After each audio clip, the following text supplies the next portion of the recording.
আমরা বলবো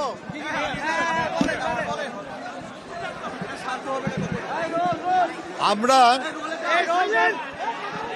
বাংলাদেশ জাতীয়তাবাদী শ্রমিক দল কেন্দ্রীয় কমিটি এবং শ্রমিক দলের ঢাকা মহানগর উত্তর এবং দক্ষিণের নেতৃবৃন্দ আমরা এসেছিলাম আমাদের নেত্রী, বাংলাদেশের গণমানুষের নেত্রী, গণতন্ত্রের মাতা দেশনেত্রী বেগম খালেদা জিয়ার কবর জিয়ারত করার জন্য, তার স্মৃতির প্রতি শ্রদ্ধা জানানোর জন্য।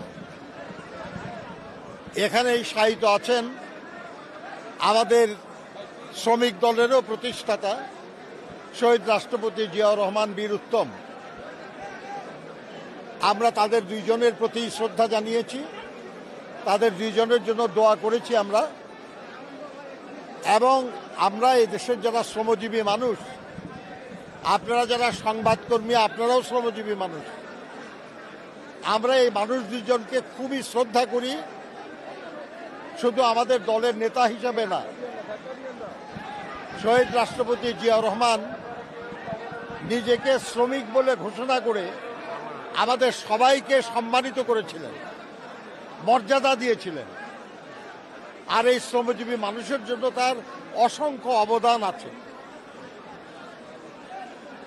দেশনেত্রী বেগম খালেদা জিয়াও শ্রমজীবী মানুষের জন্য অনেক কিছু করেছেন। ব্রিটিশ আমল থেকে যে শ্রম আইনগুলি ছিল, এর অনেকগুলি পরস্পর বিরোধী ছিল এবং এতগুলি আইন নিয়ে কাজ করা শ্রমিক আন্দোলনের জন্য এবং দেশের জন্য কষ্টকর ছিল। উনিই প্রথম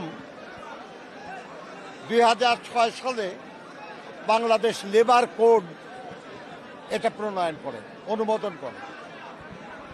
আজকে একটা মাত্র শ্রম আইন দিয়ে আমরা শ্রমিক আন্দোলন করি এবং শ্রম বিষয়ে রাষ্ট্র পরিচালিত হয়।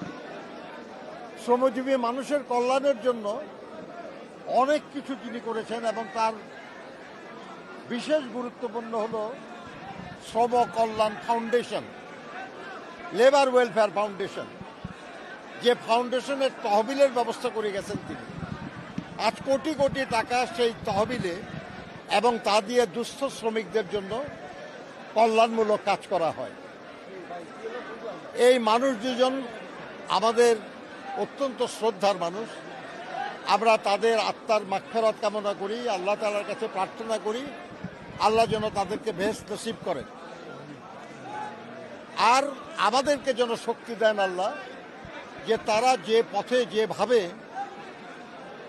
এ দেশের মানুষের জন্য কাজ করেছেন, আমরা যেন সেই কাজটা সম্পন্ন করতে পারি। বন্ধুগণ, একটা দেশের উন্নয়ন, অগ্রগতি এটা নির্ভর করে সে দেশের শ্রমজীবী মানুষের কাজের মাধ্যমে, কাজের উপর। আমরা বলি উৎপাদনের রাজনীতি, উন্নয়নের রাজনীতি। উৎপাদন ছাড়া উন্নয়ন হয় না। আর উৎপাদনের মূল হাতিয়ার হলো শ্রমজীবী মানুষ। সেটা কারখানায় উৎপাদন বলুন আর অন্য কোনো সার্ভিস বা পেশায় বলুন, এটা যেহেতু শ্রমজীবী মানুষ ছাড়া উন্নয়ন এবং সমৃদ্ধি আসে না, দেশের কল্যাণ হয় না, জনগণের কল্যাণ হয় না, সেহেতু সেই শ্রমজীবী মানুষকে যারা ভালোবাসতেন তাদের সবাই ভালোবাসা উচিত। আমরা এই ভালোবাসা, এই শ্রদ্ধা প্রদর্শনের জন্যই মূলত আজকে এখানে এসেছি। আপনাদেরকে ধন্যবাদ।